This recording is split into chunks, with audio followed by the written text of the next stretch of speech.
Patient गाड़ी में है। तो माशाल्लाह स्टेबल हो गए थे काफी। अस्सलाम वालेकुम जी सर। सर क्या हाल चाल है? ठीक है। अच्छा ये रिटायर्ड हेड रहे हैं स्कूल के। अतीको रहमान मेरा नाम है, हकीम अतीको रहमान जी। मैं जी, कोई मसला नहीं। अच्छा कब से मसला इनको इनको? 2016 में फालिज हुआ था। ओके तो उसके बाद फिर तबीयत इनकी ना बेहतर हो गई थी ना, पिंडी भटिया के करीब ना इलाज इनका देसी ही करवाया था। ओके तो उससे स्टेबल हो गए। ठीक है। लेकिन फिर ये कोई ना कुछ टाइम गुजर गया, कुछ साल 1.5 साल, फिर दोबारा से ना डाउन होना शुरू हो गया। ओके फिर दरमियान में ना ओके इनको वो मतलब दादी जान की डेथ हुई, फिर खाला जान की, तो उसका भी काफ़ी इन्होंने स्ट्रेस लिया। इनको ना फिट्स होते हैं साथ में ना। एपीवाल टाइग्राल क्या दे रहे हैं? एपीवाल दे रहे हैं। ओके तो एपीवाल 500 mg सुबह शाम में। ओके तो वो जो फिट्स होते हैं ना, तो उससे फिर इनका ना बहुत ज़्यादा मामला बैक पे चला जाता है। अगर कोई रिकवर होते भी अच्छा मुझे ये बताएं, इस साइड पे मूवमेंट है? मूवमेंट अब बिल्कुल तकरीबन इनका ना होने के बेल्ट ओपन करें ना जरा। मूवमेंट ना होने के बराबर है। सर ये बाजू को जरा आप करें, बाजू उठाएं ऊपर, फिंगर मूवमेंट करें। लेग पे वजन भी नहीं डालते नहीं डालते। सर, वो बाजू चेक करवाएं जरा।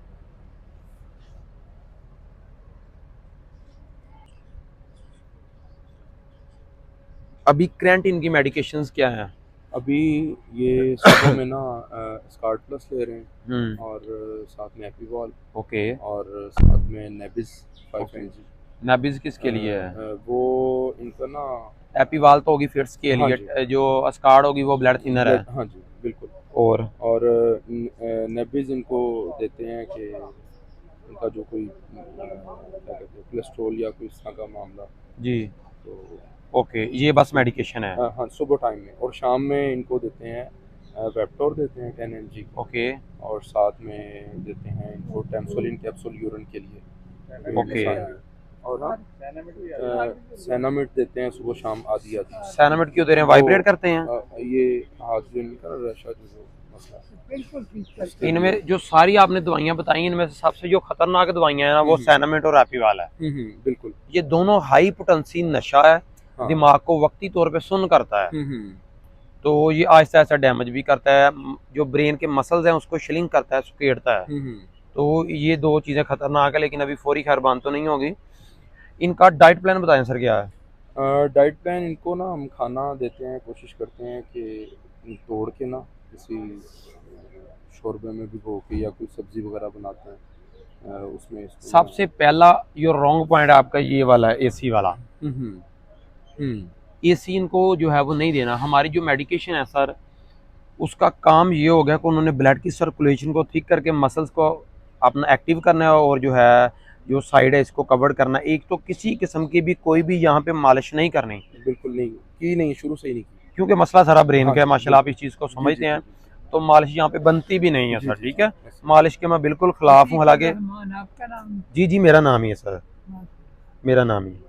इनका मालिश ये कतरा भी नहीं करनी, अगर नहीं करवाई तो बहुत अच्छा पॉइंट है। हमने की नहीं है। हमारी जो मेडिकेशन होगी जैसे जैसे ब्रेन से सर्कुलेशंस को कवर करेगी ना, साइड ऑटोमेटिकली एक्टिव होती जाएगी। बिल्कुल सही। ये जो मेडिकेशन है अभी बिल्कुल फौरी बंद नहीं करनी। जैसे जैसे पेशेंट की कंडीशन स्टेबल होती जाएगी, इनमें से दो मेडिसिन जो है ना, एपीवाल और सैनामिड, ये दवाई थोड़ा मुश्किल से बंद होगी। एपीवाल तो जो बाद में भी जो है वो चलती रहेंगी, ठीक है। एपीवाल का सिर्फ वो ये है कि फिट्स जो होते हैं ना जी, जब वो बंद कर दें हमने, बल्कि ना जब उधर से पिंडी भटिया से ली थी ना मेडिसिन, तो हमने वो एपीवाल बंद की है, उन्होंने हमें बताया नहीं था। ठीक है ठीक है। फिट्स होते हैं एपीवाल उसी के एरिया है ना, वो अभी बंद नहीं, बिल्कुल भी नहीं करनी। पहले क्लियर बता रहा हूँ, उसका काम जस्ट वक्ती कंट्रोल करना। अगर खाएंगे तो सरवाइव करेंगे, ठीक है। दूसरा डाइट प्लान इनका chicken mutton beef fry junk foods और फैट नहीं देना, सादा सिंपल लाइटली वेजिटेबल। अबू जी ये देखें, वो हकीम साहब कह रहे हैं कि अब आपने गोश्त, चावल, ये गोभी बादी चीजें जो है ना, उनसे परहेज करना है। गोश्त, चावल और दही, लस्सी, मक्खन, आलू, गोभी, चावल और गोश्त, बाबा जी ये चीजें आपने नहीं खाने। जब ठीक हो जाएंगे फिर जैसे मर्जी खाएं, और एसी भी आपके लिए नहीं अच्छा है। वैसे आम रूटीन में एसी में नहीं सोते। चाय अगर पीनी है तो लो फैट, जिससे काट कर मलाई उतार ली जाती, हाँ, वो मलाई दूध उतार लें, उसमें हल्की सी पत्ती डालें, वो एक टाइम आप यूज कर लें, ठीक है। एक टाइम। हाँ जी, चाय एक टाइम आपने पीनी, चाय लगता है ज्यादा पींदे आ। हम इनको नहीं देते चाय, हम इनको ना दूध देते हैं, वो भी ऊपर से ना हम मलाई उतार के, घर में भी मलाई उतार के यूज करते हैं। चावल खाने को दिल चावल करता की है, जिद बड़ी करते हैं। आज से नहीं खाने सर आपने, चावल नहीं आज से खाने हैं। और दसो किहड़ी चाय नूं दिल करदा, मैं ताकि वो भी बंद करा ताड़ी। हाँ जी, जब तकरीबन तक ठीक नहीं होते। आपने तकरीबन 3 मंथ इन चीजों पे मुकम्मल परहेज करना, अल्लाह पाक करम करेगा, आप चलेंगे, आपकी साइड प्रॉपर कवर्ड हो जाएगी, ब्रेन एक्टिव हो जाएगा, फिर हर चीज खाएं, कोई मसला नहीं है, ठीक है। इंशाअल्लाह ताला अल्लाह की जात पाक मुकम्मल करम करेगी, परेशान ना हो। अल्हम्दुलिल्लाह, अल्लाह पाक करम करेगा। ये टेंशन नहीं लेनी, परेशान नहीं होना, स्ट्रेस में नहीं आपने जाना। जितना ब्रेन को रिलैक्स मूड पे रखेंगे उतना जल्दी आप ठीक होंगे, ठीक है। अल्लाह पाक शफा देगा, बिल्कुल कवर हो जाएंगे यार। आप माशाल्लाह एक्टिव हैं, हेल्दी हैं, बात को समझते हैं, खाना खा रहे हैं। वो आप तो देखें वेंटिलेटर पे पेशेंट पड़े हुए हैं, आप तो बहुत एक्टिव हैं। अल्लाह पाक मुकम्मल करम करेगा, परेशान ना ये हो। माशाल्लाह 18 स्केल में हेड थे स्कूल के। अच्छा जी, हाँ जी। चलिए इंशाअल्लाह ताला अल्लाह की जात पाक मुकम्मल करम करेगी, परेशान ना हो। इनके पास आप ही मेन होते हैं, मैं ही आज मैं आपको मजीद गाइड कर दूँ दफ्तर में। जी ताबेदार, ताबेदार, अल्लाह पाक खैर करेगा इंशाअल्लाह ताला। कोई मसला नहीं, ताबेदार प्यारा भैया। इनको ना सर आपने ये जो चीज़ें मैंने बताई हैं ना, ये परहेज़ करना है। बुजुर्ग हैं, ये बच्चों की तरह जिद तो करेंगे ना, तो अगर वो चीज़ें आप इनको इस्तेमाल करवाएंगे, फिर हमारी जो मेडिकेशन है वो बेटर नहीं करेगी, फ़ायदा नहीं करेगी, ठीक है।